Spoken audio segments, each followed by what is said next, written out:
Alright, so welcome to part number 3 of microencapsulation. So now today we are discussing the type number B of microencapsulation, which is physiochemical methods. There are two methods: ionotropic gelation and conservation phase separation.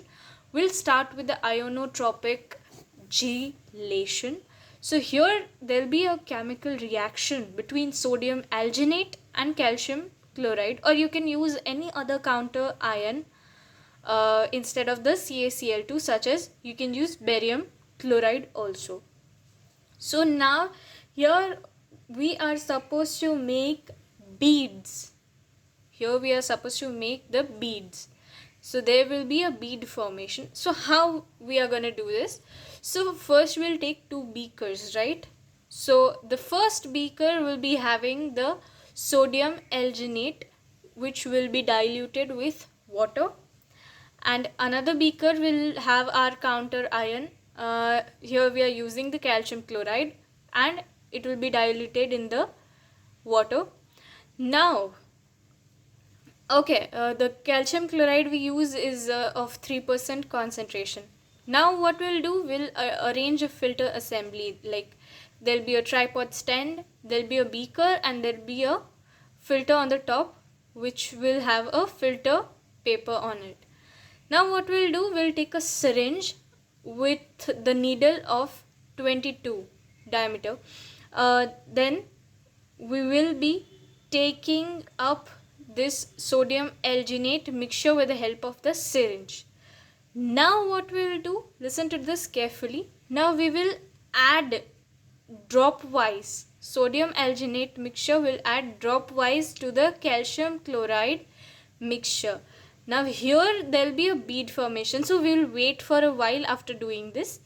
Then when you see there are beads floating on this mixture, we will move here. Now we will pour this mixture slowly over here.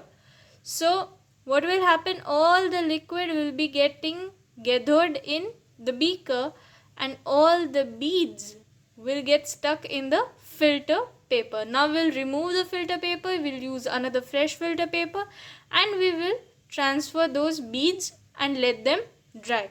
So this way this method works. Also for example, we are taking the drug verapamil hydrochloride, right? So this drug verapamil hydrochloride will have a very short half-life, and it is readily soluble in the H2O. So you need to consume it 3 times a day, due to which there will be a gastric irritation. So to avoid this kind of things, we use the ionotropic gelation. What will happen if we do it? There will be a prolonged release of the drug. So the drug will release itself slowly. The drug will be releasing it over a longer period of time. So you will need lesser amount of drug, and it will disintegrate slowly. So the effect of the drug will last longer, and the amount of drug that you will need will be much less. Understood the ionotropic gelation? Now we'll move to the method number 2, which is conservation phase separation. It is not that of a complicated method if you divide it into 3 steps. First is there will be a formation of 3 immiscible chemical phases. Then there will be a deposition of the coating, and then there will be a rigidization of the coating.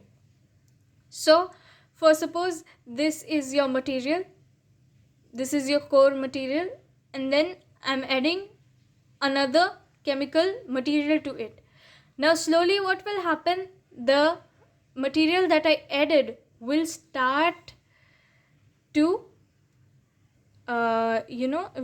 show on the surface of my main API. Now what we'll do, they will combine these are combining together. First they were in the surface, then they will start to combine, and then what will happen, they will form a coating around it, and then this coat will get rigid, then this coat will be hardened. Now to achieve this method of conservation, we need to focus on a few parameters. First is the temperature change. Second is incompatible polymer addition. So if you are adding two polymers that are not compatible with each other, then this method cannot be achieved. Another is non-solvent addition. Means the solvent that will not mix with each other, then this method cannot be achieved. Another is addition of salt, and last is polymer-polymer interaction. A polymer that you are taking should be interacting with the polymer or should not be interacting with the other polymer. That part should be focused on. So this was it about your physical and chemical methods.